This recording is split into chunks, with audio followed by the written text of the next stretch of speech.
1 2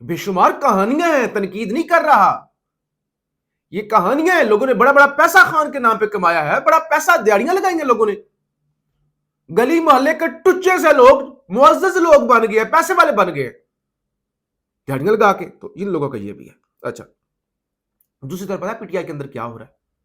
خبر دوں آپ کو, پی ٹی آئی کے ایم این ایز اب کیونکہ عمر ایوب نائل ہو گئے, کو سزا ہو گئی, اگرچہ ان کا رات کو کیپٹل ٹاک پہ حامد میر کے ساتھ انٹرویو چلا اور اس میں بھی کچھ لوگ تنقید کر رہے, دیکھو دیکھو پیمرا کو نوٹس لینا چاہیے, سزا یافتہ کا انٹرویو چل گیا. اچھا, یہاں پہ غائب لوگوں کا انٹرویو چل جاتا ہے, اغوا شداؤں کا, وہ تو پھر اچھا بہرحال چلا.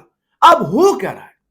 خبر یہ ہے کہ پی ٹی آئی کے کچھ M N As opposition leader بننے کے لیے لابنگ کر رہے ہیں.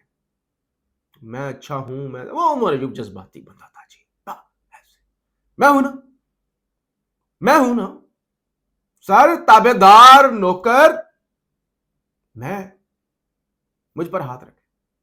پھر ادھر سے پی ٹی آئی کے اندر سے نہیں, یہ نہیں کہ فلانے کو نائل کر دیا, فلانے کو نائل کر دیا, یا یہ جو کیا ہو رہا ہے اچھا ہو رہا ہے یا برا ہو رہا ہے, ملک کے وسیع تر مفاد میں بھی کیا یہ اچھا ہو رہا ہے یا برا ہو رہا ہے. نہیں, کہتے ہیں مجھے یہ کام ہو رہا ہے.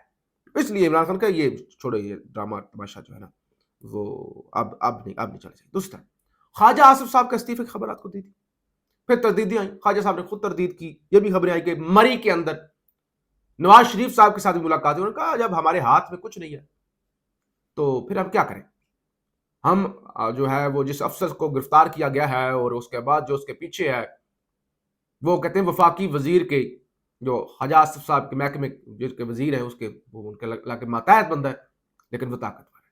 تو خواجہ آصف نے وہاں پہ اپنا دکھڑا سنایا لیکن بات نہیں بنی. اچھا, اب خواجہ آصف نے یہ بھی کہا یہ جھوٹ ہے, میں نے کوئی استعفیٰ نہیں دیا, اور کچھ ذرائع یہ کہہ رہے ہیں کہ نون لیگ اور طاقتوروں کے درمیان چیزیں اچھی نہیں ہیں. بہت ساری چیزیں ہم کسی اگلے ویلوگ کے اندر ڈسکس کر لیں گے کہ کون سی چیزوں پر, خاص طور پہ 27ویں ترمیم کے حوالے سے کچھ لوگ کہہ رہے ہیں کہ اختلاف موجود ہے, یا کچھ جو وہ مانگتے ہیں یہ دینے کی پوزیشن میں نہیں ہے, یا لینے کی پوزیشن میں کچھ ہے, اس طرح کی چیزیں چل رہی ہیں, اس کا ہم کبھی پھر ذکر کریں گے. اب نون لیگ کے اندر گھر سے خبر جو آئی ہے, ظفر نقوی صاحب ہیں, یہ آپ یوں کہہ لیں کہ نون لیگ کے غیر سرکاری ترجمان ہی ہیں, کہتے ہیں میں نے نون لیگ کے کچھ باوثوق ذرائع سے بات کی, انہوں نے نام نہ بتانے کی شرط پر فقط اتنا بتایا کہ وزیر دفاع خواجہ آصف صاحب نے استعفیٰ ضرور دیا ہے. عطا اللہ تارڑ نے رات کو کہا کہ وہ دیکھو جی یہ جھوٹی خبریں, من گھڑت خبریں, کہتے ہیں ضرور دیا لیکن ابھی تک ان کا استعفیٰ منظور نہیں ہوا, اور کبھی امکان بھی یہی ہے کہ منظور بھی نہیں ہوگا, باقی یہاں کچھ بھی ہو سکتا ہے. تو استعفے والی خبر سچ ہے, وہ کہتے ہیں استعفیٰ جو ہے وہ دیا گیا ہے, ایسی بات نہیں ہے کہ استعفیٰ نہیں دیا گیا. دوسری طرف نون لیگ کے اندر ایک اور جو کھلارا پڑا ہوا ہے, خبر یہ سپریم کورٹ کے فیصلے سے مخصوص نشستوں پر بحال اراکین قومی اسمبلی کو فی کس 58,71,000 روپے ملنے کا امکان. 18 اراکین قومی اسمبلی سال بھر کے تنخواہوں کی وصولی کے منتظر, یعنی وہ جب نائل بھی تھے نا, جب سپریم کورٹ کا فیصلہ بھی آ گیا تھا مخصوص سیٹیں پی ٹی آئی کو دی جائیں, پھر وہ ڈی نوٹیفائی بھی ہو گئے تھے. اب کہتے ہیں وہ بے شک ڈی نوٹیفائی ہو گئے تھے, پھر بھی ان کو تنخواہیں ملنی چاہیے, پورے سال کی تنخواہیں ملنی چاہیے, اور اس سلسلے میں جو ہے وہ کروڑوں روپے جو ہے وہ جو ہے نا وہ اس کا چونا لگایا جائے. ویسے کہا جاتا ہے کہ دیکھو جی اسٹیڈٹی اور وہ ساری جو ایک ہے. دوسرے نمبر پہ سی سی ڈی پنجاب کے اندر بہت کچھ کر رہی ہے, اگرچہ اس پہ ڈیبیٹ ہو سکتی ہے. کچھ لوگوں کا خیال یہ ہے کہ آئین, قانون, گرفتاری, ٹرائل, شفاف ٹرائل اور اس کے بعد پھر سزائیں, لیکن یہ سچ ہے پاکستان کے اندر انویسٹیگیشن, اس کے بعد ایف آئی آر, عدالتیں, اب کچھ بھی نہیں ہو پاتا. اور یہ سی سی ڈی والے سیدھے پھڑکا دیتے ہیں, بندے پھڑکا دیتے ہیں.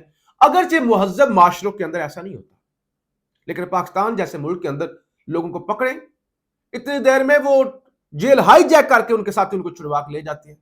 تو بہرحال یہ ایک مترادہ ٹاپک ہے, لیکن خبر یہ چون گینگ ریپ کا چوتھا ملزم بھی پولیس مقابلے میں مارا گیا. ملزم عمران کی گرفتاری کے لیے سی سی ڈی نے قصور میں چھاپا مارا.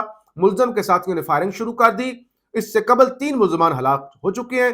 ملزم نے خاتون سے زیادتی کرنے کی مکمل پلاننگ کی تھی. یہ سی سی ڈی کے ذرائع یہ بتا رہے ہیں کہ چونگ واقعے کا چوتھا ملزم بھی مارا گیا ہے۔